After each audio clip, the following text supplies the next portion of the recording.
女人特意伪装成修女的模样，因为拥有13亿教徒的梵蒂冈今天要竞选出天主教的新一任教皇，而他们要去阻止一个阴险而巨大的阴谋，利用袖里乾坤无声地解决了门口的看守，然后用高科技屏蔽了教堂的摄像头。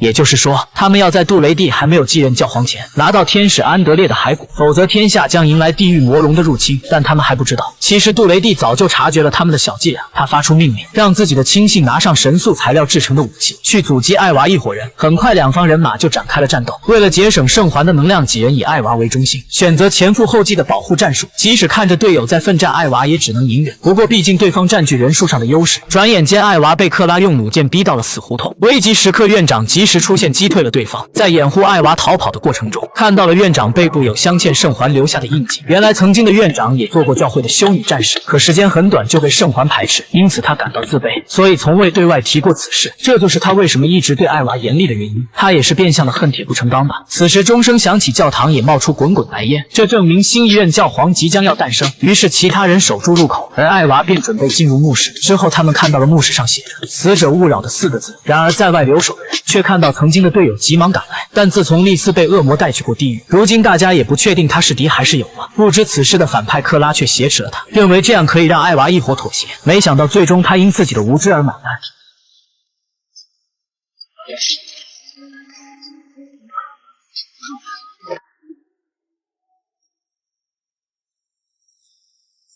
丽丝一进来就对艾娃下手，大家瞬间就明白她是被恶魔操控，连忙控制住了她。可当艾娃真正进入墓室的那一刻，丽丝竟恢复了清醒，想起了以前的自己。进入墓室的艾娃感觉自己被人骗了，里面根本就没有什么天使的骸骨。不过很快她就知道了真相，因为天使安德烈根本就没有死，一直被困在梵蒂冈的教堂下。而艾娃万万没想到，天使安德烈居然能叫出自己的名字。